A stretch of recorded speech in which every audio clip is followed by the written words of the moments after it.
Good morning বন্ধুরা, আমি আবার চলে এলাম আমার দুপুরের মেনু নিয়ে।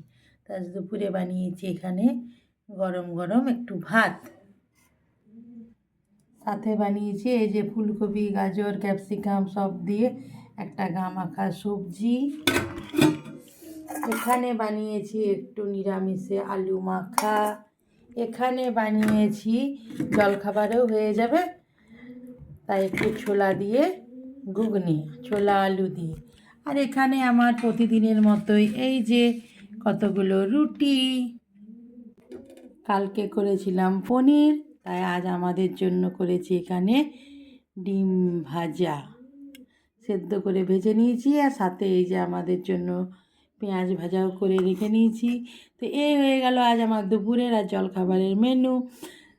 যদি আমার ভিডিওটা তোমাদের ভালো লাগে তাহলে লাইক করো, সাবস্ক্রাইব করো প্লিজ। দেখা হচ্ছে নেক্সট ভিডিওতে। Bye bye.